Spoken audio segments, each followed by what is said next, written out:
Lumaki akong sanay na nagtitiis.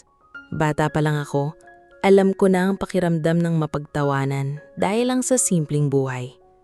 Anak ako ni Teresa, isang dating tindera ng kakanin sa palengke. At kahit kailan, hindi naging madali ang buhay namin. Ang akala ng karamihan, wala akong tatay dahil hindi siya kailanman nagpakita sa buong kabataan ko. Kahit si mama, bihirang banggitin ang pangalan niya. Ang lagi lang niyang sinasabi noon, darating ang araw na maiintindihan mo rin kung bakit kailangan nating mamuhay ng simple. Kaya nang mamatay si mama 2 taon nang nakalipas, natuto akong tumayo mag-isa. Nagtayo ako ng maliit na online business. Nagbebenta ako ng mga imported na damit at skincare products habang nagre-resell sa social media. Hindi kalakihan ang kinikita ko, pero sapat para mabuhay ako ng maayos. Doon ko nakilala si Nathaniel Villarreal. Hindi ko alam noon na anak pala siya ng isa sa pinakamayayamang pamilya sa Maynila. Nakilala ko siya bilang simpleng lalaking madalas umorder sa online shop ko. Hanggang sa naging madalas ang pag-uusap namin. Mabait siya, magalang, at malayo sa mga lalaking sanay kong makita na mayayabang kapag may pera. Hanggang sa ligawan niya ako. Nung una, tutol na tutol ako. Alam kong magkaiba kaming mundo. Pero mapilit si Nathaniel. Ilang buwan niya akong sinuyo bago ko siya sinagot. Akala ko noon, sapat na ang pagmamahalan para tanggapin ako ng pamilya nila. Nagkamali ako. Sa unang beses na dinala niya ako sa mansion nila sa Ayala Heights, ramdam ko agad ang malamig na tingin ng kanyang ina na si Doña Beatriz Villarreal. Nakaupo lang ito noon sa malaking sala habang dahan-dahang umiinom niyang tsaa, pero parang kaya niya akong durugin gamit lang ang tingin niya. "Siya ba yung sinasabi mong girlfriend?" Malamig nitong tanong kay Nathaniel habang sinusukat ako mula ulo hanggang paa. "Opo ma, si Selena." Tahimik lang akong ngumiti noon kahit halos manginig ako sa kaba. "Online seller ba?" Tanong ulit niya. "Opo." Bigla siyang tumawa ng mahina bago sumandal sa sopa. "Ang baba na pala ng standards mo ngayon, Nathaniel." Mula noon, hindi na nawala ang pangmamaliit niya sa akin. Kahit ikasal kami makalipas ang 1 taon, hindi niya ako itinuring na bahagi ng pamilya nila. Hindi niya ako sinasaktan physically, pero bawat salita niya parang kutsilyong unti-unting tumataga sa pagkatao ko. Hindi bagay sa pamilyang ito ang babaeng galing palengke. "Magpasalamat ka dahil pinakasalan ka ng anak ko." Ayokong magmukhang charity institution ng pamilya namin. Lahat iyon, tiniis ko dahil mahal ko si Nathaniel. At sa totoo lang, mabait naman siya kapag kaming dalawa lang. Problema lang, tuwing kaharap niya ang pamilya niya, parang nawawala ang lakas niyang ipagtanggol ako. 1 linggo bago ang ika-60th birthday ni Doña Beatriz, naging sobrang abala ang buong mansion. Halos araw-araw may pumapasok na event organizers, stylists, chefs at mga security personnel. Gusto kasi ng biyenan ko grande ang celebration niya. Politiko, negosyante, artista at mga kilalang tao ang inimbitahan niya. Habang abala ang lahat, ako naman ang madalas mauutusan sa loob ng bahay kahit hindi naman ako katulong. Kung minsan, pinipigilan ako ni Nathaniel pero lagi lang siyang nasasagot ng nanay niya. Kung gusto niyang maging parte ng pamilyang ito, matuto siyang kumilos. Dumating ang gabi ng birthday celebration ni Doña Beatriz. Punong-puno ng ilaw ang mansion. May live orchestra sa garden at halos lahat ng bisita ay nakasuot ng mamahaling damit. Samantalang ako, simpleng cream-colored gown lang ang suot ko. Ayokong makipagsabayan dahil alam kong kahit anong isuot ko, may masasabi pa rin sila. Habang nagsisimula ang party, ilang babae ang nakapagbubulong na tingin sa akin. Siya ba yung pinakasalan ng anak ni Doña Beatriz? Akala ko model man lang. Online seller lang daw. Sanay na ako sa ganung tingin kaya pilit akong ngumiti, pero ramdam kong parang hindi ako makahinga sa lugar na iyon. Makalipas ang ilang oras, bigla na lang nagkaroon ng ingay sa second floor ng mansion. Narinig ko ang sigaw ni Doña Beatriz. "Nasaan ang diamond necklace ko?" Nagkagulo ang lahat. Mabilis na umakyat ang tao, habang ako namay natigil sa kinatatayuan ko. Ilang minuto lang, bumaba si Doña Beatriz naggalit na galit habang may kasamang mga guard. "Walang lalabas ng bahay!" Tahimik ang lahat. 50 milyong piso ang halaga ng alahas na nawawala. Halos nagpatingin lahat sa isa't isa. Nakita kong papalapit si Nathaniel sa kanyang ina. "Ma, baka naiwan mo lang." "Hindi ako ulol!" sigaw niya. Bigla siyang lumingon sa direksyon ko. At doon ko naramdaman ang kakaibang kaba. Mabagal siyang lumakad papalapit sa akin habang nakatingin ng diretsyo sa mga mata ko. "Kanina ka pa nawawala sa table," malamig niyang sinabi. "Nasa garden lang po ako sandali." "Totoo ba?" "Opo." Biglang sumingit ang pinsan ni Nathaniel. "Tita, nakita ko siyang paakyat kanina." Parang biglang tumahimik ang buong paligid. "Nagkakamali ka yata. Hindi ako pumunta sa taas." Pero lumapit na sa akin ang isang guard. "Ma'am, pwede po bang patingin ang bag ninyo?" Parang bumagsak ang mundo ko sa kahihiyan. Lahat ng bisita nakatingin sa akin. Yung iba halatang na-excite pa sa eskandalo. "Hindi kailangan yan," mahinang sabi ni Nathaniel, pero halos hindi marinig. "Bakit hindi?" Matalim na sagot ni Doña Beatriz. "Kung wala siyang tinatago, wala siyang dapat ikatakot." Nanginginig ang kamay ko habang dahan-dahang inaabot ang bag ko. Ramdam ko ang init ng mga matang nakatitig sa akin. Gusto kong sumigaw, pero parang nawalan ako ng boses. At sa sandaling yun, unang beses kong naramdaman na baka hindi talaga ako matatanggap sa mundong pinasok ko. Mabigat ang bawat tingin ng mga tao habang unti-unting kinukuha ng guard ang handbag ko mula sa nanginginig kong kamay. Parang lahat ng tunog sa paligid ay naglaho. Ang natitira na lang ay ang mabilis na tibok ng puso ko at ang malamig na boses ni Doña Beatriz na tila gustong ibaon ako sa kahihiyan. "Buksan mo." Tahimik akong napalamok. Hindi ko maintindihan kung bakit kailangan umabot sa ganon. Wala naman akong kinalaman sa nawawalang alahas niya. Ngunit sa paraan ng pagtitig nila sa akin, para bang nahatulan na ako kahit wala pang ebidensya.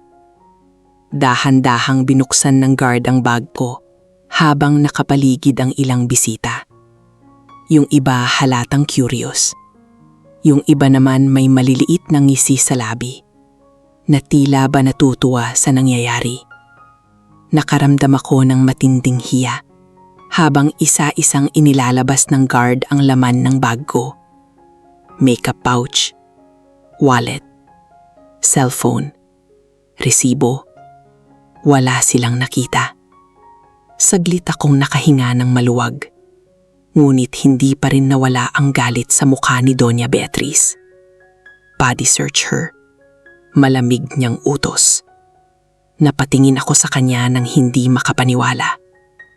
"Ma," mahinang sabat ni Nathaniel. "Tumahimik ka, Nathaniel." Sigaw agad ng ina niya.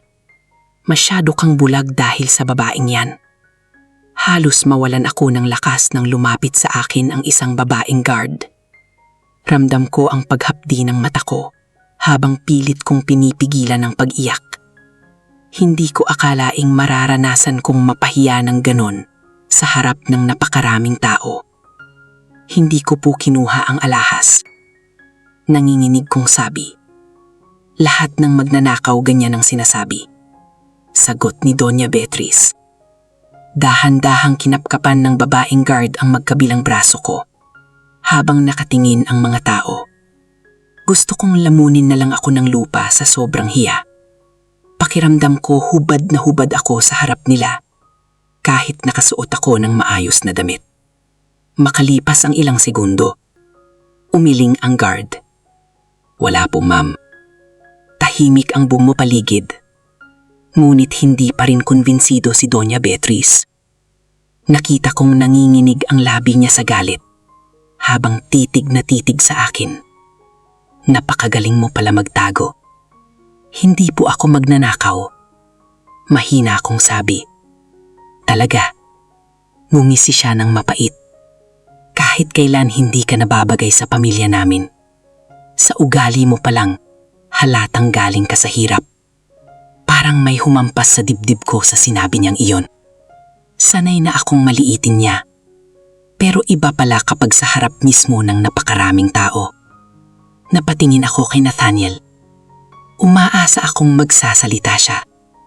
Na ipagtatanggol niya ako kahit minsan lang. Ngunit nakayuko lang siya habang mariing nakapikit. At doon ko naramdaman ang mas matinding sakit. Hindi dahil pinagbintangan ako, kundi dahil hinayaan niya lang mangyari iyon. Maya-maya, lumapit sa amin ang family lawyer nila na si Attorney Villanueva. May hawak itong ilang dokumento. Donya, para po maiwasan muna ang gulo, mas mabuting pansamantalang umalis muna si Selena sa mansion habang iniimbestigahan natin ang pagkawala ng alahas. Parang nanlamig ang buong katawan ko. Ano? Halos pabulong kong sabi. Tahimik lang si Doña Beatriz. Bago malamig na tumingin sa akin. Tama. Kung inosente ka talaga, wala kang dapat ikatakot. Napatingin ako kay Nathaniel. Ngunit mabilis niyang iniwas ang tingin niya sa akin. Pipirma ka muna rito, sabi ni Atty. Villanueva. Habang inilalapag ang papel sa mesa, nanginginig ang kamay kong tumingin sa dokumento. Temporary Separation Agreement. Habang iniimbestigahan ang kaso, hindi ako makapaniwala na ganoong kadali para sa kanila na paalisin ako na parang basura. Nathaniel, mahinang tawag ko. Hindi siya agad sumagot. Ilang segundo muna siyang natahimik bago marahang nagsalita. Siguro mas mabuti muna ito sa ngayon. Parang may matalim na bagay na unti-unting bumaon sa puso ko. Hindi ko alam kung alin ang mas masakit. Ang mapahiya o ang marinig mismo sa asawa ko na wala siyang balak lumaban para sa akin. Tahimik akong napapikit habang pinipigilan ng pagluha. Ayokong makita nilang nasasaktan ako. Ayokong bigyan sila ng kasiyahan. Kaya kahit nanginginig ang kamay ko, kinuha ko ang ballpen at pumirma sa papel. Mabilis na ngumiti si Doña Beatriz na tila ba nanalo siya sa laban. Mag-impake ka na tonight din.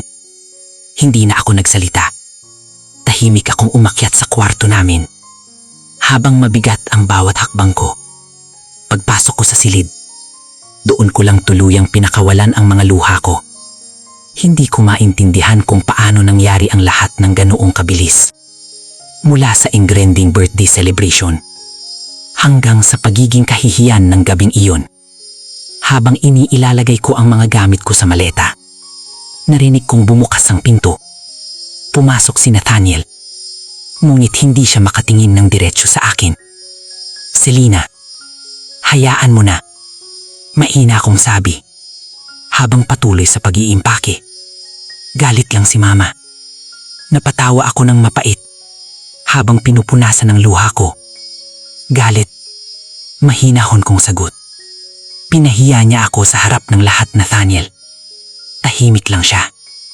Naniniwala ka bang ninakaw ko yung alahas? Hindi siya agad sumagot. At sapat ang katahimikang iyon para durugin ang natitira kong pag-asa. Makalipas ang ilang minuto, tuluyan akong bumaba ng mansion. Habang hawak ang maliit kong maleta, walang pumipigil sa akin. Walang nagtangkang habulin ako. Paglabas ko ng gate, sinalubong ako ng malamig na hangin ng gabi. Nanginginig akong naupo sa waiting shed sa tapat ng subdivision. Habang umiiyak ng tahimik. Pakiramdam kong mag-isa na naman ako. Ngunit maya-maya, dahan-dahan kong kinuha ang sangsawng ko. Nanginginig pa rin ang kamay ko. Habang hinahanap ang isang numero na matagal ko nang hindi tinatawagan. Numero ng lalaking buong buhay kong halos hindi nakilala. Huminga ako ng malalim bago pinindot ang call button. Ilang segundo ang lumipas bago may sumagot sa kabilang linya. At sa unang pagkakataon matapos ang napakaraming taon, muli kong narinig ang malamig, ngunit mabigat na boses ng aking ama.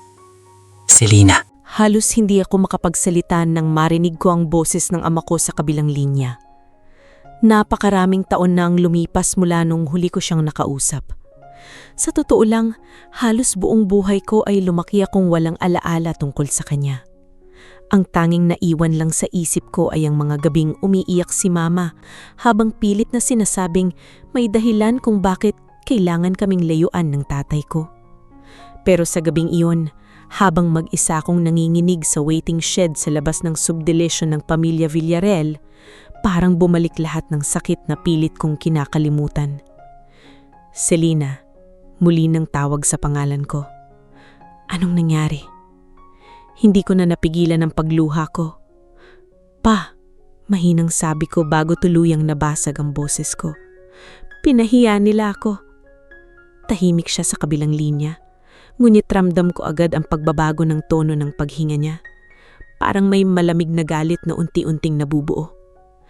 Nasaan ka? Sinabi ko ang pangalan ng subdivision. Ilang segundo siyang natahimik bago marahan siyang nagsalita. Hintayin mo ako. Hindi na siya nagtanong pa. Hindi niya rin ako sinisi kung bakit ngayon lang ako tumawag. Pagkababa ko ng cellphone, mas lalo akong napaiyak habang yakap ang sarili ko. Hindi ko alam kung bakit pero sa unang pagkakataon matapos ang mahabang panahon, pakiramdam ko may kakampi ako. Lumipas ang halos 30 minuto habang tahimik akong nakaupo sa waiting shed. Mula roon, tanaw ko pa rin ang mansyon ng mga Villarreal na punong-puno ng ilaw at mamahaling sasakyan. Patuloy ang party nila na parang walang nangyaring kahiyaan sa akin. Minsan naiisip ko, ganun ba talaga kadaling yurakan ng isang tao kapag mahirap ito? Maya-maya, napansin kong may kakaibang ingay mula sa malayo.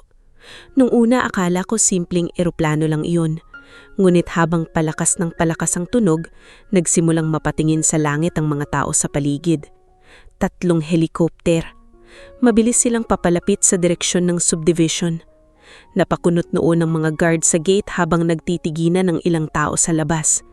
Kahit ako natigilan habang pinagmamasdan ng 3 itim na helikopter na unti-unting umiikot sa ibabaw ng exclusive subdivision. Pagkaraan ng ilang minuto, isa-isang bumaba ang mga yon sa private helipad malapit sa clubhouse ng village. Nagsimulang magtakbuhan ng ilang staff at security personnel ng subdivision. Kahit ang mga bisita sa party ng Villarreal family ay napalabas para tingnan kung anong nangyayari. Mabigat ang dibdib kong tumayo mula sa waiting shed habang nakatingin sa malayo.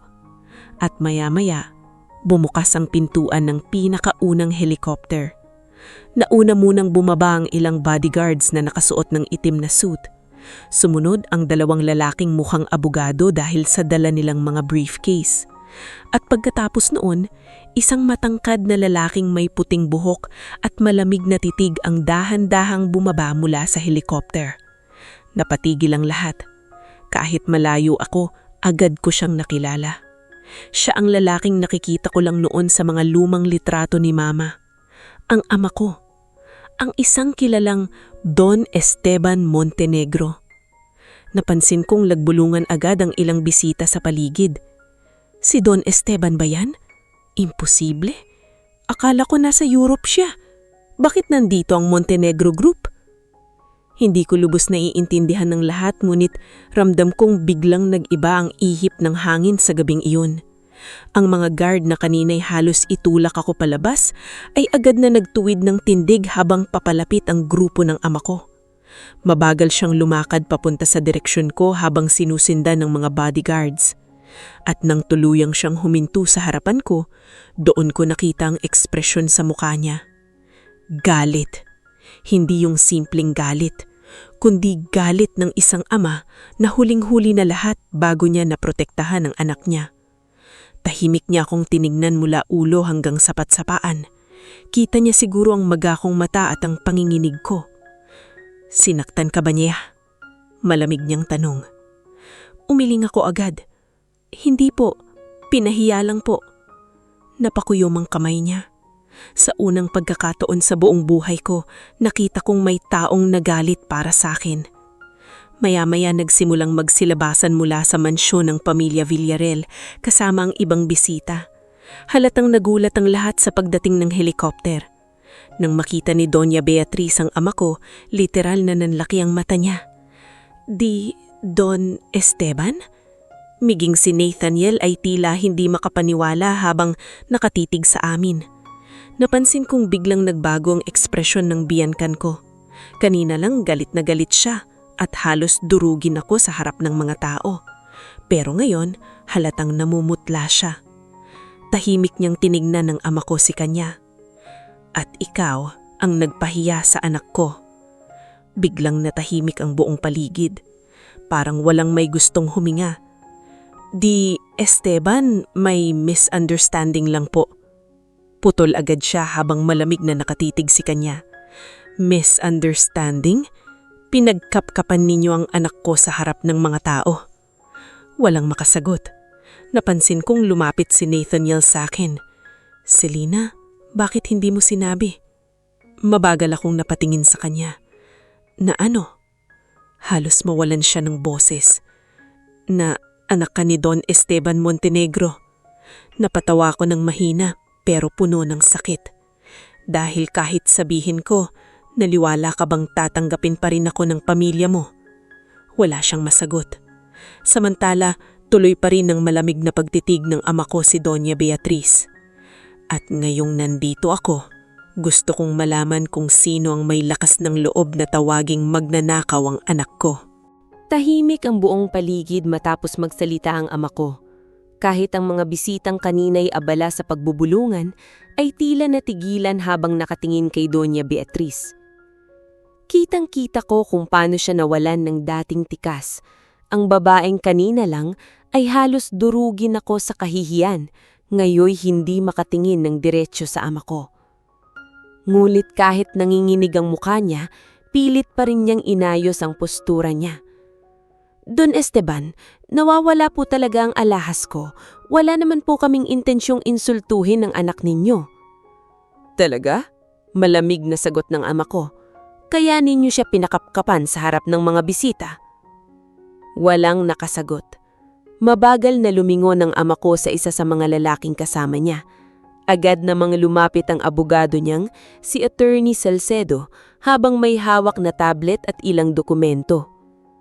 Bago ako pumunta rito, sabi ng ama ko habang malamig na nakatingin sa lahat, sinigurado kong alam ko ang buong nangyari.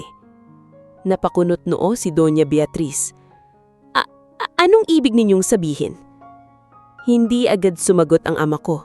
Sa halip, tumingin siya sa head of security ng subdivision. Naasan ang CCTV room? Nagtinginan ng mga tao. Halatang hindi nila inaasahan niyon. Sir, nandun po sa main security office, sagot ng guard. Good. Mabilis na naglakad papasok ng mansion ng ama ko kasama ang mga abogado at bodyguards. Walang ni isa ang naglakas loob na pumigil, kahit si Doña Beatriz ay napilitang sumunod habang bakas ang kaba sa mukha niya. Tahimik akong sumunod sa likuran nila habang hawak pa rin ang maliit kong maleta. Habang naglalakad ako sa loob ng mansion, ramdam kong iba na ang tingin ng mga tao sa akin. Ang mga bisitang kaninay tila diring-diri sa akin, ngayoy halos hindi makatingin ng diretsyo. Pagdating namin sa security office ng mansion, agad pinaplay ng ama ko ang CCTV footage ng buong gabi. Lumipas ang ilang minutong katahimikan habang isa-isang pinapanood ang recordings mula sa second floor. Nakita roon ng ilang staff na naglalakad, ilang bisitang papunta sa restroom at ilang katulong na naghahanda. Hanggang sa may isang esenang nagpatigil sa lahat. Isang babae. Nakasuot ito ng maid uniform at palingalinga habang hawak ang maliit na velvet box. Nanlaki ang mata ni Doña Beatriz. Sandali, si Marites ba yan? Mabilis na nag-zoom in ang footage at doon malinaw na nakita kung paano binuksan ng kasambahay ang drawer ni Doña Beatriz at mabilis na kinuha ang diamond necklace bago itinago sa apron niya. Napuno ng bulungan ng buong silid. Imposible, mahinang sabi ko. Ngunit mas lalo pang lumala ang sitwasyon ng may isa pang tao na lumabas sa footage. Isang lalaki, si Lucio, ang pinsan ni Nathaniel na unang sabing nakita raw akong paakyat ng second floor. Kitang-kita sa video kung paano niya kinausap ang kasambahay bago ito dali-daling umalis sa kwarto. Halos mawalan ng kulay ang mukha ni Lucio nang mapansin niyang nakatingin na ang lahat sa kanya. Ako? Hindi ko alam yan. Talaga? Malamig na putol ng ama ko. Tahimik ang buong paligid habang unti-unting umatras si Lucio. Biglang nagsalita ang kasambahay na kanina pang umiiyak sa gilid. Pinilit lang po ako ni Sir Lucio. Sinabi niyang kailangang mapaalis si Ma'am Selina. Parang sumabag ang buong silid sa gulo. Ano? Sigaw ni Doña Beatriz habang lumilingon kay Lucio. Hindi totoo yan. Pero mabilis nang nagsalita ang kasambahay. Pinangakuan niya po ako ng pera. Sabi niya, kapag napahiya si Ma'am Selina, mas mapapadali raw po. Manahimik ka, sigaw ni Lucio. Ngunit huli na ang lahat. Mabigat na napasandal si Nathaniel habang hindi makapaniwala sa naririnig. Anong ibig mong sabihin yan? Galit niyang tanong sa pinsan niya. Tahimik na napayoko si Lucio bago dahan-dahang nagsalita. Dahil hindi siya bagay sa pamilya natin. Parang may malamig na hangin na dumaan sa buong silid matapos marinig yun. At saka, mapait niyang dagdag. Kapag nawala siya, mas madali mong mapapangasawa si Clarice. Nanlaki ang mata ko. Si Clarice, ang babaeng matagal nang gusto ni Doña Beatriz para kay Nathaniel. Halos mawalan ng balanse si Nathaniel habang papaatras siya. Baliw ka ba? Lahat naman tayo alam na ayaw ng pamilya kay Selina, sigaw ni Lucio. Ginawa ko lang ang gusto nilang mangyari. Tahimik ang buong paligid. Mabagal na napatingin ako kay Doña Beatriz. At sa unang pagkakataon, nakita kong hindi nagalit ang nasa mukha niya, kundi kahihiyan. Ngunit imbes na humingi siya ng tawad sa akin, mabilis niyang lumingon sa kasambahay at kay Lucio. Kayo ang may kasalanan nito, galit niyang sigaw. Hindi ko kayo inutusang gawin yan. Napapikit ako habang pinipigil ang sakit sa dibdib ko. Hanggang sa huling sandali, wala pa rin siyang balak akumin ang kasalanan niya. Tahimik na lumapit ang ama ko sa akin. Anak, uuwi na tayo. Ngunit bago kami umalis, biglang nagsalita si Nathaniel. Selina, wait! Mabagal na napalingon ako sa kanya. Punong-puno ng pagsisisi ang mukha niya habang nakatingin sa akin. Hindi ko alam na mangyayari ito. Tahimik lang akong tumingin sa kanya. Dahil sa totoo lang, mas masakit pa rin para sa akin ang isang bagay. Hindi ang maling paratang, kundi ang katotohanan na kahit minsan, hindi niya ako pinili. Pagkalabas namin ng mansion, agad akong isinakay ng ama ko sa isa sa mga itim na sasakyan na naghihintay sa labas. Tahimik lang ako habang pinagmamasdan mula sa bintana ang malaking bahay ng pamilya Villarreal. Kanina lang, pakiramdam ko wala akong kakampi sa lugar na iyon. Ngayon, tila biglang nagbago ang lahat. Ngulit kahit nabunyag na wala akong kasalanan, hindi pa rin mawala ang bigat sa dibdib ko. Hindi dahil sa kahiyan, kundi dahil kay Nathaniel. Tahimik ang buong biyahe papunta sa private estate ng ama ko sa Tagaytay. Hindi ko alam kung paano ako kakausapin matapos ang napakaraming taon ng pagkawala niya sa buhay ko. Ngulit sa gabing iyon, hindi muna siya nagtanong. Paminsan-minsan lang niya akong tinitingnan na tila ba sinusubukang habulin lahat ng panahong nawala siya bilang ama. Pagdating namin sa estate, agad akong sinalubong ng mga kasambahay at staff. Halatang sanay silang sumunod sa bawat utos ng ama ko. Napansin ko halos lahat sila ay maingat at magalang sa pakikitungo sa akin. Ma'am Selina po, sabi ng matandang mayordoma habang bahagyang yumuyuko. Hindi ako sanay sa ganoong trato kaya nanahimik lang ako. Pagpasok namin sa loob ng mansion, mas lalo akong natigilan. Hindi iyon ordinaryong bahay. Para iyong hotel sa sobrang laki at elegante. Mula sa crystal chandeliers hanggang sa malalawak na hallway, kitang-kitang napakayaman ng buhay na matagal palang itinago sa akin. Dito ka muna pansamantala, mahinang sabi ng ama ko. Tahimik akong tumanggo. Maya-maya, pinaghanda niya ako ng pagkain ngulit halos wala akong ganang kumain. Paulit-ulit pa rin sa isip ko ang mga nangyari sa mansion ng mga Villarreal. At higit sa lahat, ang katahimikan ni Nathaniel habang pinapahiya ako. Kinabukasan, maaga akong nagising dahil sa tunog ng mga sasakyang pumapasok sa estate. Nang silipin ko mula sa bintana, nakita kong sunod-sunod ang dating ng mga luxury cars at ilang lalaking nakasuit.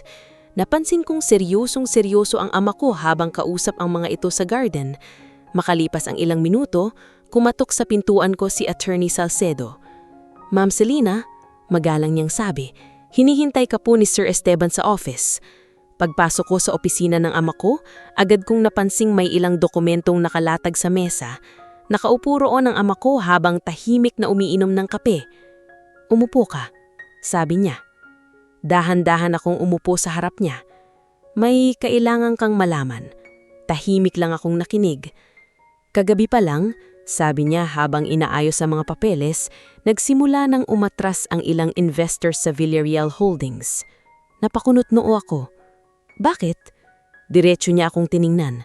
"Dahil sa ginawa nila sa'yo." Hindi agad ako nakasagot. Karamihan sa negosyo nila, dagdag niya, ay konektado sa Montenegro Group. Doon ko lang tuluyang naiintindihan kung gaano kalaki ang impluwensya ng ama ko. Hindi lang pala siya dating senador, isa rin pala siyang makapangyarihang negosyante na may koneksyon sa iba't ibang kumpanya sa bansa at maging sa ibang bansa. "Pa," mahinang sabi ko, hindi ko gustong gumanti. Tahimik siyang napatingin sa akin bago marahang nagsalita. "Hindi ito paghihiganti, Selina." Napabuntong hininga siya. "Matagal na akong nananahimik habang hinahayaan kang mamuhay ng simple dahil iyon ang hiling ng mama mo bago siya mawala.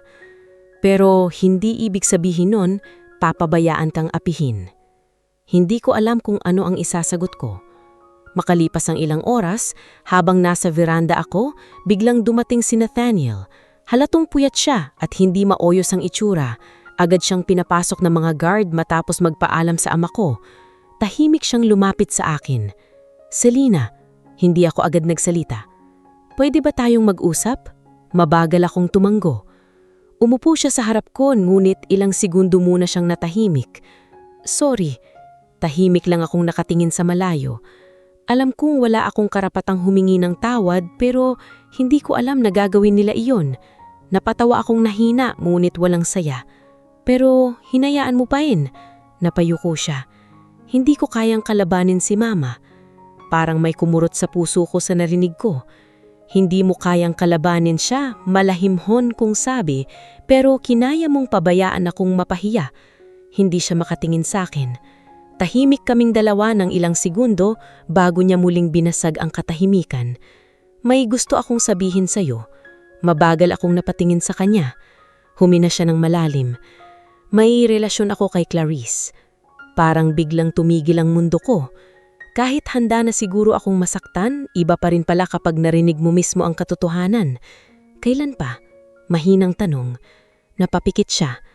"Bago pa mangyari ang party." Napakagat ako sa labi habang pilit pinipigilan ang pagluluha. "Bakit?" "Dahil magulo na kami noon pa man," sagot niya habang nanginginig ang boses.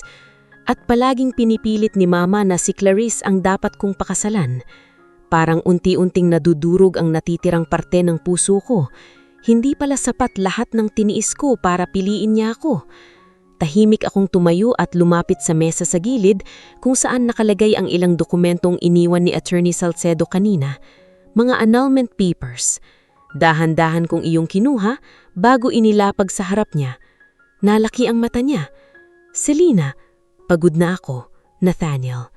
Tahimik siyang napaiyak habang nakatingin sa akin. Ngunit sa pagkakataong iyon, parang wala na akong maramdaman. Masyado na akong nasaktan para umiyak pa. Tahimik kong kinuha ang ballpen at pumirma sa annulment papers habang nanginginig ang hamay ko. Pagkatapos nun, marahang kong iyong itinulak papunta sa kanya. At sa unang pagkakataon matapos ang napakahabang panahon, Pinili ko naman ang sarili ko. Matapos kong pirmahan ng annulment papers, ilang segundo kaming parehong natahimik ni Nathaniel. Nakatingin siya sa papel na nasa harap niya habang parang hindi pa rin niya matanggap na ako mismo ang unang bumitaw. Marahil sanay siyang ako ang umiiyak, ako ang naghihintay, ako ang laging sumusubok umintindi. Pero sa araw na iyon, wala na akong natitirang lakas para ipaglaban ng taong hindi ako pinili nung kailangan ko siya. Hindi na, Nathaniel. Hindi dahil sa isang gabi lang. Matagal na akong mag-isa sa kasal natin. Hindi siya nakasagot. Ilang sandali pa siyang nanatili roon, tila umaasang babawiin ko ang sinabi ko, pero nang hindi na ako muling nagsalita, dahan-dahan siyang tumayo. Bago siya tuluyang lumabas ng veranda, lumingon siya sa akin. Mahal kita. Napapikit ako sandali. Hindi sapat ang pagmamahal kapag wala kang paninindigan. Pagkaalis niya, doon ko lang naramdaman ang pagbigat ng katawan ko. Umupo ako sa mahabang upuang kahoy sa veranda at pinanood ang makapal na ulap sa ibabaw ng Tagaytay. Tahimik ang paligid pero sa loob ko parang may bagyong unti-unting humuhupa. Hindi ako biglang naging masaya. Hindi rin nawala agad ang sakit. Pero may kakaibang gaan sa dibdib ko dahil sa wakas, hindi ko na kailangang magmakaawa para tanggapin. Kinabukasan, kinausap ako ng ama ko sa kanyang opisina. Naroon si Attorney Salcedo at ilang business advisors. May mga dokumento silang hawak tukol sa Villarreal Holdings. Noon ko lang nalaman na malaking bahagi ng proyekto nila sa real estate, logistics at importation ay dumadaan pala sa mga kumpanyang konektado sa Montenegro Group.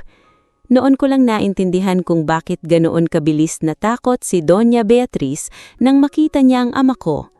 Hindi ko sila sisirain ng walang dahilan, sabi ng papa habang nakatingin sa akin. Pero hindi ko rin ipagpapatuloy ang negosyo sa pamilyang walang respeto sa tao. Ilang araw lang ang lumipas, nagsimulang maglabasan sa business circles ang balitang umatras ang Montenegro Group sa 3 malaking kontrata ng Villarreal Holdings.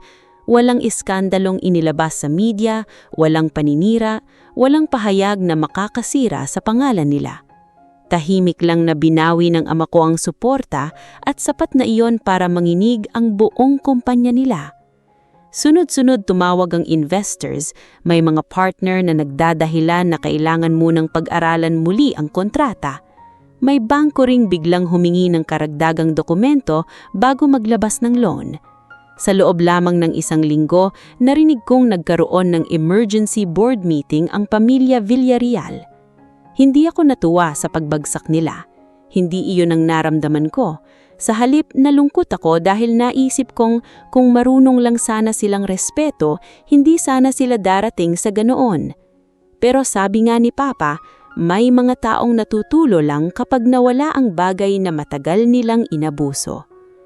Habang nagkakagulo sila sa Maynila, dinala ko ni Papa sa probinsya kung saan lumaki si Mama. Sa maliit na bayan sa Quezon City, may lumang bahay palaruan na matagal nang pinapangalagaan ng magatauhan niya. Simple lang iyon kumpara sa estate sa Tagaytay, pero mas naramdaman kong makahinga ako roon. May malawak na bakuran, puno ng mangga, at maliit na tindahan sa kanto kung saan kilala pa rin ng mga matatanda ang nanay ko. Dito siya pinakamasaya noon, sabi ni Papa isang hapon habang nakatayo kami sa harap ng lumang bahay. Tahimik akong tumingin sa paligid. Parang sa unang pagkakataon, nakilala ko ulit si Mama hindi bilang babaeng nagtago ng lihim, kundi bilang babaeng piniling palakihin ako nang malayo sa gulo at yabang ng mga mayayaman. Sa probinsya, unti-unti akong bumalik sa simpleng buhay. Gumigising ako ng maaga, nagkakape sa balkonya, at tumutulong sa maliit na sari-sari store ng matandang kapitbahay namin, si Aling Nena.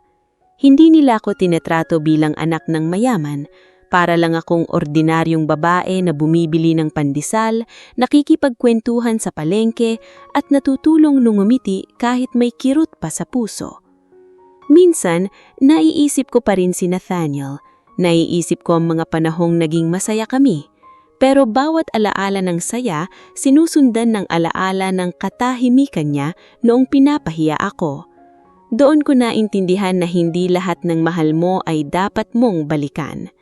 Isang gabi, habang nag-aayos ako ng mga lumang gamit ni Mama sa aparado, may nakita akong maliit na kahon. Sa loob nun, may mga sulat mula kay Papa. Isa-isa kong binasa ang mga liham na punong-puno ng pangungulisa at panghihingi ng tawad. Doon ko lang nalaman na hindi pala siya basta-basta umiwas kami. Pinili ni Mama na lumayo dahil sa mga banta noon sa buhay ni Papa habang nasa politika pa siya. Gusto niyang lumaki ako ng tahimik, hindi bantay sarado, hindi ginagamit ng kalaban. Umiyak ako ng gabing iyon, hindi dahil sa galit, kundi dahil sa dami ng taong nasayang dahil sa takot at maling akala. Kinabukasan, inakap ko si Papa nang walang sinasabi. Ramdam kong nagulat siya, pero matapos ang ilang segundo, inakap niya rin ako ng mahigpit. "Pasensya ka na, anak." Bulhong niya. "Hindi pa huli ang lahat, Pa," sagot ko. Sa mga sumunod na linggo, mas naging malinaw sa akin ang gusto kong gawin. Ayoko nang mabuhay para patunayan ang halaga ko sa mga taong minamaliit ako. Gusto kong magsimula muli. Hindi bilang asawa ni Nathaniel, hindi bilang anak ni Don Esteban, kundi bilang Selena. Isang babaeng minsang pinangbintangan, pinahiya at itinapon. Pero hindi tuluyang nasira. Lumipas ang ilang buwan at unti-unti nang naging tahimik ang buhay ko sa probinsya. Hindi na ako katulad ng babaeng halos araw-araw umiiyak dahil sa pamilyang pilit akong pinaparamdam na mababa ako. Sa maliit na bayan kung saan lumaki si Mama, wala silang pakialam kung gaano kalaki ang pera mo o kung anong apelyido ang dala mo. Mas mahalaga sa kanila kung paano ka makitungo sa tao. Tuwing umaga, maaga akong nagigising para maglakad sa palengke. Nakikipagkwentuhan ako sa mga tinderang matagal nang nakakakilala kay Mama. Paminsan-minsan, tumutulong ako sa mga kabataang gustong magsimula ng maliit na negosyo online. Tinuruan ko silang gumamit ng social media para makahanap ng customers. Hindi ko namalayan na unti-unti na pala akong bumabangon. Isang hapon, habang nasa maliit na cafe ako sa bayan, nakita ko sa telebisyon ng balita tungkol sa Villarreal Holdings. Nakaupo noon si Doña Beatriz sa harap ng reporters habang pilit na nangunguti, ngunit halatang pagod na siya. "Temporary setback lamang po ito," sabi niya sa kamera. "Makakabangon din ang kumpanya." Ngunit kahit hindi ko alam lahat ng detalye, ramdam kong lumalala na ang sitwasyon nila. Nalaman ko kay Papa na sunod-sunod na umatras ang foreign investors. Marami ring suppliers ang tumigil muna sa pakikipagtransaksyon sa kanila. Hindi man direktang sinira ng Montenegro Group ang negosyo nila, sapat na ang pagkawala ng suporta ng ama ko para manghina ang pundasyon ng kumpanya. Makalipas ang ilang araw, may tumawag sa akin gamit ang hindi pamilyar na numero. Pagkasagot ko, ilang segundo munang tahimik sa kabilang linya bago ko narinig ang boses ni Nathaniel. "Selena." Napapikit ako sandali bago sumabot. "Bakit ka tumawag?" Mahina siyang napabunsong hininga. "Gusto lang kitang makamustahin." Tahimik akong napatingin sa malayo. Matagal na mula nung huli kaming nag-usap. "Ayos lang ako." Masaya akong marinig yan. Ramdam kong gusto pa niyang magsalita, pero tila hindi niya alam kung paano sisimulan. "Kumusta kayo?" tanong ko. Mabigat ang naging buntong hininga niya. Hindi maganda. Hindi na niya kailangang magpaliwanag pa. Alam ko na agad ang ibig niyang sabihin. "Si Clarice," mahinang kong tanong. Matagal siyang natahimik. "Wala na." Napakunot noo ako. "Anong ibig mong sabihin?" Iniwan niya ako. May kakaibang sakit sa boses niya habang nagsasalita. Nung nagsimulang bumagsak ang kumpanya, dun ko nalaman na pera lang talaga ang habol niya. Tahimik akong nakinig. May iba pala siyang kausap habang kami pa. Mapait niyang dagdag. At nung malaman niyang tuloy-tuloy ang pag-atras ng investors, bigla na lang siyang nawala. Hindi ko alam kung ano ang dapat kong maramdaman. Bahagi sa akin ang naaawa Dahil minsan minahal ko rin siya ng tunay. Pero may bahagi ring tahimik lang dahil alam kong siya rin ang gumawa ng sarili niyang sakit. Pasensya ka na, mahinang sabi niya. Hindi mo na kailangang humingi ng tawad ulit, Nathaniel. Pero gusto ko. Tahimik kaming pareho ng ilang segundo. Ngayon ko lang nare-realize kung gaano kita sinaktan. Napabuntong hininga ko habang nakatingin sa mga taong dumadaan sa labas ng cafe. Hindi lang dahil sa pagtataksil, kundi dahil hinayaan kong yurakan kanila habang nakatayo lang ako. Ramdam kong mabigat ang bawat salita lumalabas sa bibig niya. Hindi ko alam noon kung gaano ako kahina. Hindi agad ako nakasagot. Sa totoo lang, matagal ko nang gustong marinig sa kanya ang mga salitang yon. Pero ngayong naririnig ko na, parang hindi na ganun kasakit. Marahil dahil unti-unti na akong natutunang mabuhay nang wala siya. Makalipas ng tawag na yon, mas naging tahimik ang isip ko. Hindi ko na kailangang isipin kung may kulang ba ako o bakit hindi niya ako napili noon dahil malinaw na sa akin ngayon na ang problema ay hindi ang halaga ko bilang babae, kundi ang kakulangan niyang lakas para ipaglaban ng tama. Samantala, lalo namang gumulo ang buhay sa pamilyang Villarreal. Nalaman kong halos araw-araw nag-aaway si Doña Beatriz at ang ibang board members ng kumpanya. May ilang property silang napilitang ibenta para maipambayad sa utang at operational costs. At habang naghihirap ang pamilya nila, tuluyan namang nawala si Lucio matapos kumalat ang ginawa niyang eskandalo. Marami na ring lumayo sa kanila dahil sa kahihiyan. Ngunit sa kabila ng lahat, hindi ko ginustong makita silang lubusang masira.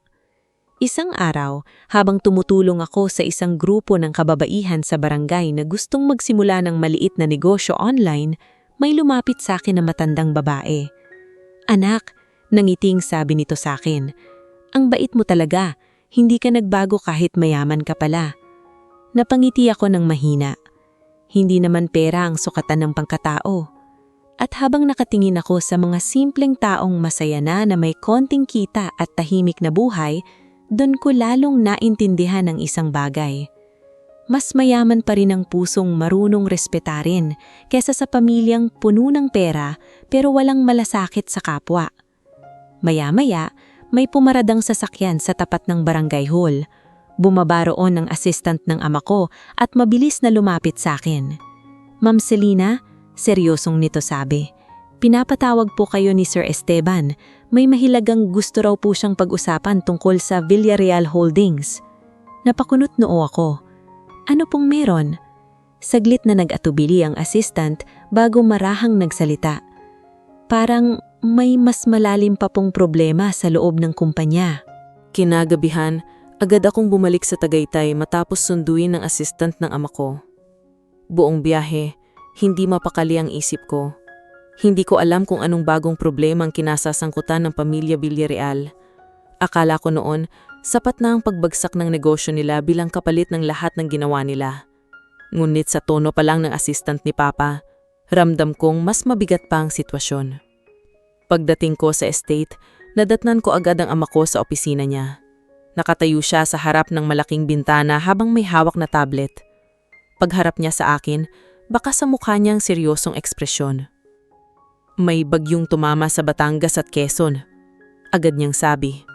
Kasama sa nasalanta ang isa sa pinakamalaking warehouse ng Villarreal Holdings. Napakunot noo ko.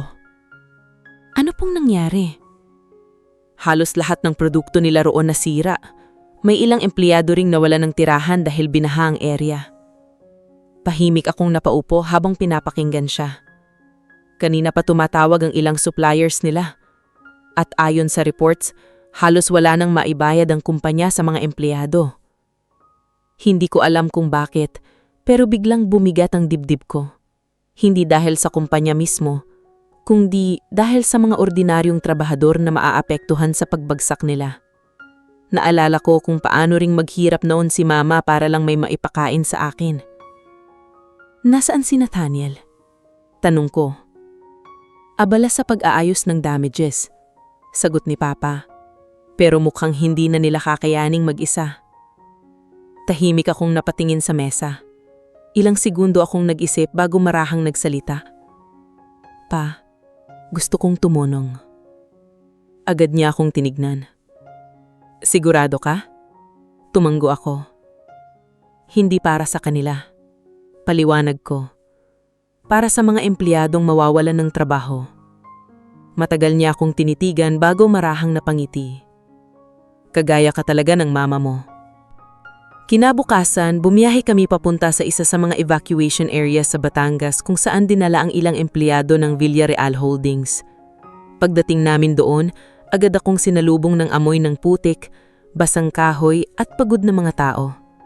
May mga batang umiiyak habang ang iba na may tahimik na nakausal sa gilid ng covered court. Habang tumutulong akong mamigay ng relief goods kasama ang ilang volunteers ng Montenegro Foundation, napansin kong maraming empleyado ng Villareal Holdings ang nahihiyang lumapit sa akin. Marahil dahil alam nilang ako yung babaeng pinahiya ng pamilya nila noon. Ngumit-ngumiti lang ako at patuloy na tumulong. Ma'am Selina?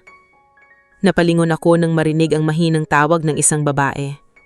Isa siya sa accounting staff ng Villareal Holdings na minsang nakita ko sa mansyon noon. Pasensya na po sa nangyari dati. Naiiyak nitong sabi. Wala po kaming nagawa noon. Mahina akong ngumiti. Hindi mo kasalanan. Maya-maya may kaguluhang nangyari sa labas ng evacuation center. Napansin kong may dumating na ilang sasakyan at mabilis na bumaba ang mga tao roon. Nang makita ko kung sino, halos mapahanto ako. Si Doña Beatriz. Ngulit malayo siya sa dating elegante at mataray na babaeng kilala ko. Gusot ang damit niya at halatang hindi nakatulog ng maayos. Kahit ang mukha niya, bakas ang matinding pagod. Tahimik siyang lalakad papasok habang sinusundan ng ilang staff. Nang makita niya ako, halatang nag-atubili siya. Parang nahihirapan siyang lunukin ang pride niya. Ngulit makalipas ilang segundo, tuluyan siyang lumapit sa akin. Selina. Tahimik lang akong nakatingin sa kanya. Hindi ko akalaing darating ang araw na makikita kong halos naninginig ang dating mataray na kong biyanan. Pwede ba tayong mag-usap? Mahinang tanong niya. Tumanggo ako at sumunod sa kanya sa isang tahimik na bahagi ng covered court. Ilang segundo muna siyang natahimik bago marahang yumuko. At sa unang pagkakataon mula nang makilala ko siya, nakita kong nawalan siya ng kayabangan. Pasensya ka na. Hindi agad ako nakapagsalita. Hindi ko dapat ginawa yun sa'yo. Naging bulag ako sa estado sa buhay. Napapikit siya sandali. Akala ko noon, ang mga taong galing sa hirap ay may habol lang sa pera ng pamilya namin. Tahimik akong nakinig habang patuloy siyang nagsasalita. Ngayon ngang halos wala ng lahat sa amin, ikaw pa ang tumutulong. Ramdam kong mabigat para sa kanya bawat salitang lumalabas sa bibig niya. Marahil dahil unang pagkakataon niyang magpakumbaba sa isang taong matagal niyang miniminit-it. Hindi ko kayo tinutulungan dahil pamilya kayo. Tinulungan ko ang mga empleyado dahil wala silang kasalanan. Tumanggo siya habang pilit pinipigil ang pagluluha. Alam ko. Tahimik ang paligid habang naririnig sa malayo ang ingay ng volunteers at evacuees. Maya-maya nagsalita siyang muli. Pagod na si Nathaniel. Napabuntong hinga ako. Hindi ko na alam paano aayusin lahat. Tahimik lang akong nakatingin sa kanya. Sa unang pagkakataon, hindi ko na siya nakita bilang matapobreng biyanan, kundi bilang isang matandang babaeng unti-unting nawawala ang lahat ng ipinagmamalaki niya. At marahil, yun ang pinakamasakit sa lahat. Ang ma-realize mong mali ka kapag huli na ang lahat. Bago siya umalis ay marahang lumingon siya sa akin. Salamat, Selina. Ngumiti lang ako ng mahina. Habang pinagmamasdan ko siyang maglakad palayo, napansin kong wala na ang dating tikas ng mga hakbang niya. Hindi na siya yung babaeng kayang yurakan ang pagkatao ng iba nang walang pakialam. At sa unang pagkakataon matapos ang lahat ng nangyari, parang unti-unti ko nang natutunang patawarin ang sarili ko sa sakit na tagal kong kinimkim. Pagkatapos ng araw na iyon sa evacuation center, Akala ko unti-unti nang matatapos ang lahat ng gulo sa pagitan namin ng pamilya Villarreal. Pakiramdam ko, sapat na ang nangyari para matuto silang magpakumbaba at magsimulang muli. Ngunit ilang araw matapos kaming bumalik sa Tagaytay, muling pinatawag ako ng ama ko sa opisina niya. Pagpasok ko, nadatnan ko roon si Attorney Salcedo kasama ang dalawang lalaking hindi ko kilala. Pareho silang seryoso habang nakatingin sa ilang dokumentong nakalatag sa mesa. "Anak, umupo ka muna," sabi ni Papa. Tahimik akong sumunod habang nakatingin sa mga papeles. "Ano pong meron?" Nagkatinginan muna ang dalawang lalaki bago isa sa kanila ang nagsalita. "Ma'am Selina, kami po ay mula sa Financial Investigation Unit." Bahagya akong napakunot noo. Financial Investigation? Tumango ang lalaki bago inilatag ang ilang retrato at record sa mesa. May lumabas pong irregularities sa ilang accounts ng Villarreal Holdings. Tahimik akong nakinig habang unti-unting bumibigat ang pakiramdam ko. Akala po namin noon, simpleng business losses lang, dagdag ng isa pa. Pero habang lumalalim ang audit, mas marami kaming nadidiskubreng kahina-hinalang transaksyon. "Anong klaseng transaksyon?" tanong ko. Mabigat ang naging tingin ng abogado ni Papa sa akin bago siya sumagot. "Money laundering." Parang nanlamig ang buong katawan ko sa narinig. Tahimik na inilabas ni Attorney Salcedo ang ilang documents na nagpapakita ng malalaking halaga ng perang ipinapasok at inilalabas sa mga dummy accounts sa ilalim ng ilang subsidiary companies ng Villarreal Holdings. Hindi lang ito simpleng tax evasion, dagdag niya. Mukhang may mga illegal funds na dumaan sa kumpanya sa loob ng ilang taon. Napahawak ako sa gilid ng upuan habang pilit inuunawa ang lahat. Alam ba ito ni Nathaniel? Tahimik na nagkatinginan ng mga lalaki. At doon pa lang, parang alam ko na agad ng sagot. May possibility po na alam niya. Seryosong sumagot ng isa sa mga investigators. Pero mukhang hindi siya ang mastermind. Tahimik akong napayuko. Sa kabila ng lahat ng nangyari, may bahagi pa rin sa akin na umaasang hindi lubusang masama si Nathaniel. Makalipas ang ilang oras, umalis muna ang investigators para ipagpatuloy ang audit sa kumpanya. Naiwan kaming dalawa ng ama ko sa opisina. Hindi ko inaasahang aabot sa ganito. Mahinang sabi ko. Tahimik na tumingin sa akin si Papa. Matagal nang may usap-usap tungkol sa negosyo ng mga Villarreal. Pero noon, walang gustong sumalita dahil malakas pa ang impluwensya nila. Bakit ngayon lang lumabas? Dahil bumagsak na ang pundasyon nila. Kapag humina ang proteksyon ng pera at kapangyarihan, saka nagsasalita ang mga sikreto. Hindi ako agad nakasagot. Kinagabihan, habang nasa veranda ako ng estate, biglang may dumating na sasakyan sa labas. Pagkababa ng driver, agad akong kinabahan nang makita kung sino ang bumaba mula sa backseat. Si Nathaniel. Ngulit, ibang-iba na siya ngayon kumpara sa lalaking unang nanligaw sa akin noon. Payat siya, halatang puyat, at tila pasan-pasan ng sobrang bigat na problema. Tahimik siyang lumapit sa akin. "Pwede ba tayong mag-usap?" Ilang segundo akong natahimik bago marahang tumanggo. Umupo siya sa tapat ko habang nakayuko. "Alam mo na ba? Yung tungkol sa kumpanya?" Tumanggo siya. Tahimik muna siya bago nagsalita. "Hindi ko alam lahat nung una." Napapikit siya habang pinipisil ang magkabilang kamay niya. Pero habang tumatagal, may napapansin na akong kakaiba. Tulad ng mga accounts na hindi malinaw kung saan galing, mga investors na puro dummy representatives lang ang humaharap, mga transaksyon na hindi dumadaan sa tamang proseso. Tahimik akong nakinig. Sinubukan kong panuhin si Mama noon, pero lagi niyang sinasabing huwag ko raw pakialaman ng paraan nila ng pagpapatakbo ng negosyo. Pero nanahimik ka pa rin. Masakit siyang napanamiti. Oo, ilang segundo kaming natahimik habang umiihip ang malamig na hangin ng gabi. "Natakot ako," mahinang niyang amin. "Buong buhay ko sinayan akong sumunod lang sa pamilya ko." Napatingin siya sa akin. "At dahil doon, nasira kita." Ramdam ko ang bigat ng boses niya habang nagsasalita. "Selina, hindi ko alam paano aayusin lahat."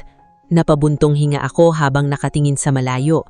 "Hindi mo na maaayos ang nakaraan." Tahimik siyang yumuko. "Pero pwede mo pang itama kung anong kaya mong itama ngayon." Maya-maya, biglang tumunog ang cellphone niya. Nang tingnan niya ang screen, agad siyang namutla. "Ano?" Basig niyang sagot sa tawag. Tahimik akong nakatingin habang unti-unting nagbabago ang ekspresyon niya. Anong ibig mong sabihing may raid? Bigla siyang napatayo. Nasaan si Mama? Ramdam kong bumigat lalo ang hangin sa paligid. Pagkababa niya ng tawag, naninginig siyang napatingin sa akin. Nasa main office ngayon ng mga otoridad. Nanlamig ang pakiramdam ko at may warrant na laban sa ilang executives ng kumpanya.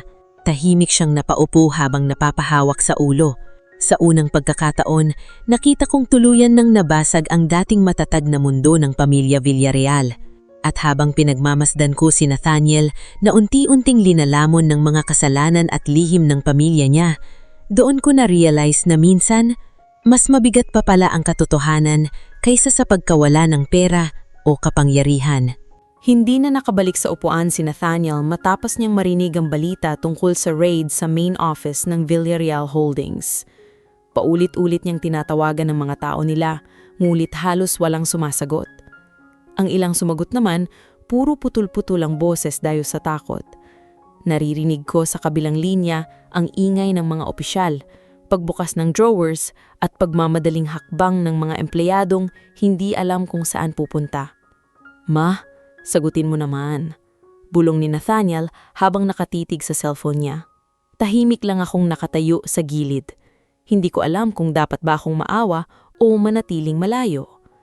Ang isang bahagi ng puso ko ay naaalala pa rin ang lalaking minahal ko, pero ang isa pang bahagi ay malinaw nang nakikita kung gaano karami ang nasaktan dahil sa pananahimik niya.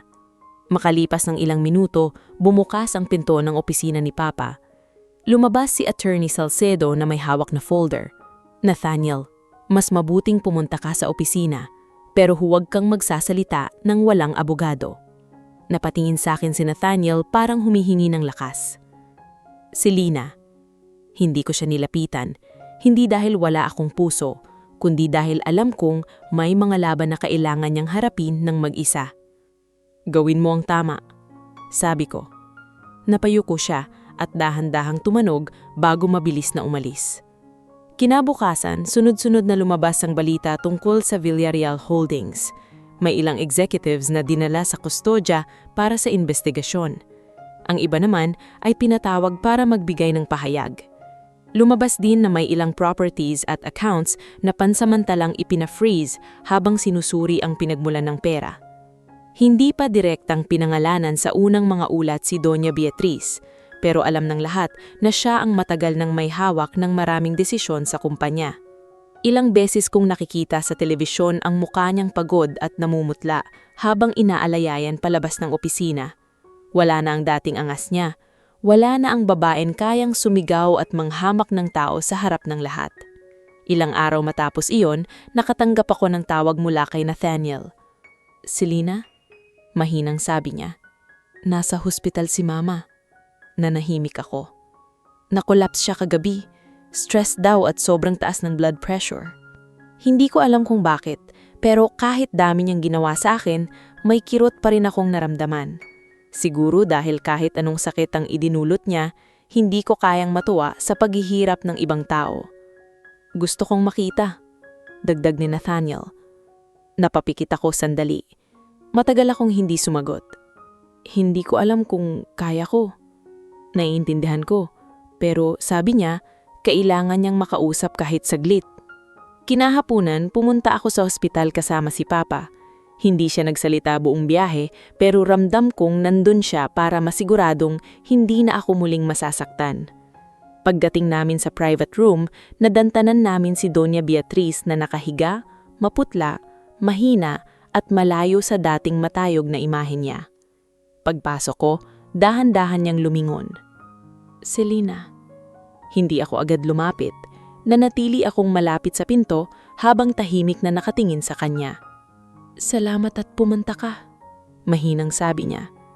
Umupo ako sa silya sa tabi ng kama, ngunit hindi ako nagsalita. Matagal muna siyang tumingin sa akin bago tumulo ang luha niya. "Buong buhay ko, akala ko kapag mayaman ng isang tao, mas mataas siya sa iba. Akala ko kapag mahirap, may kailangang patunayan. Mali ako." Tahimik akong nakikinig. "Pinahiya kita dahil sa takot ko. Takot akong mawala sa pamilya namin ang kontrol, ang pangalan, ang yaman. Kaya nung dumating ka, isang babaeng hindi ko kayang kontrolin, itinuring kitang kalaban. Huminga siya ng malalim, halatang hirap. Hindi ko ninakaw ang alahas mo. Pero ako, ninakaw ko ang dignidad mo sa harap ng lahat. Doon ko naramdaman ang hapdi sa lalamunan ko, hindi dahil gusto kong umiyak para sa kanya, kundi dahil sa wakas, narinig ko ang pag-aamin na matagal kong hinihintay. Pasensya ka na, bulong niya. Hindi ko hinihinging patawarin mo ako agad. Gusto ko lang malaman mong alam ko na mayon kung gaano ako naging masama. Matagal akong natahimik bago sumagot. Hindi ko makakalimutan ang ginawa ninyo sa akin. Tumanggo siya habang umiiyak. Alam ko. Pero ayoko na ring mabuhay na daladala ang galit.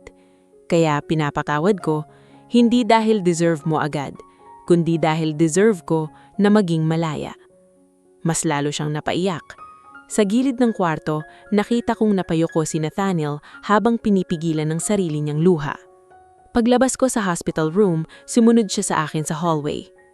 Selena, tawagan niya. Huminto ako. Salamat sa pagpunta. Sa lahat. Huminga ako ng malalim bago humarap sa kanya. Nathaniel, sana matutunan mong panindigan ng tama kahit pamilya mo pa ang kalaban. Tumanggo siya, luhaan. Susubukan ko. Hindi sapat ang subok. Mahinang sabi ko.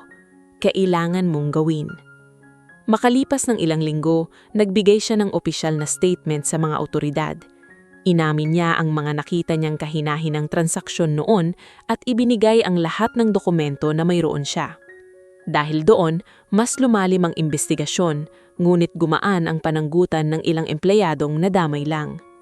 Hindi kami nagkabalikan, hindi na iyon ang direksyon ng buhay ko. Pero sa unang pagkakataon, nakita kong may pagbabago sa kanya. Hindi na siya ang lalaking nakatayo lang habang ako ay pinapahiya. Unti-unti siyang natutunang magsalita kahit masakit.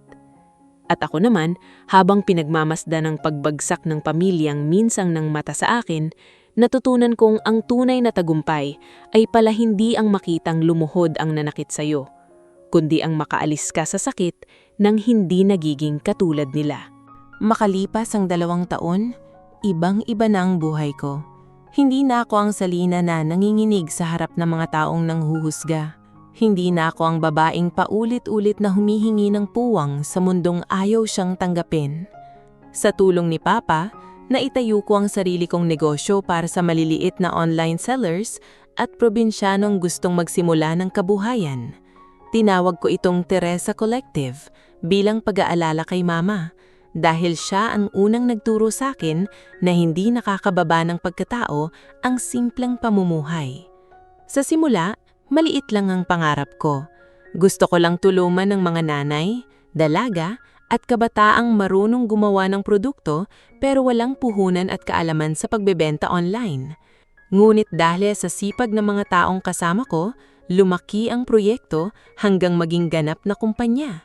May mga produktong gawa sa probinsya na naipapasok namin sa malls, online platforms, at maging sa ibang bansa. Tuwing may bagong seller na unang beses makatanggap ng malaking order, naaalala ko ang sarili ko noon. Hawak ang cellphone habang nag-aabang kung may bibili ba sa paninda ko. Hindi ko itinago na anak ako ni Don Esteban Montenegro, pero hindi ko rin hinayaang iyon lang ang maging pagkakakilanlan ko.